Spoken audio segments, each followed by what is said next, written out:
Hello friend, back to my channel Kabita lifestyle blog. সবাইকে স্বাগত। তো তোমরা যে যেখানেই থাকো অবশ্যই ভালো আছো, ভালো থাকো। আমিও ভালো আছি।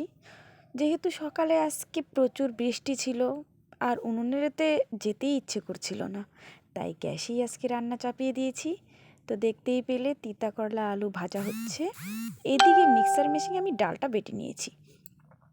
তোমার এদিকে ডাল বাটা করে নিয়েছি আর এনেছে পনির।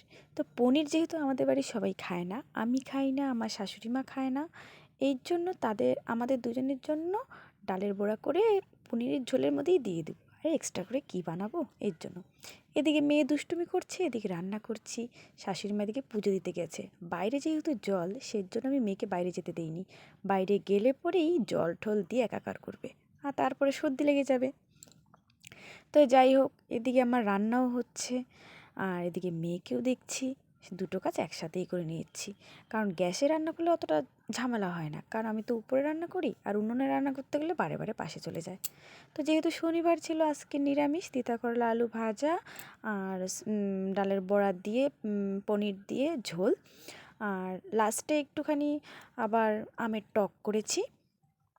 তো বৃষ্টি ছিল বলে কাজটা গ্যাসেই করেছি। তো দেখতেই পেলে রান্না ঠান্না করে নিলাম, মেয়ে খেলছে।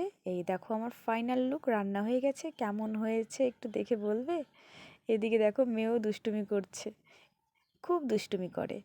আমের টকটা পরে রান্না করেছি আর ডালের বড়া হয়েছে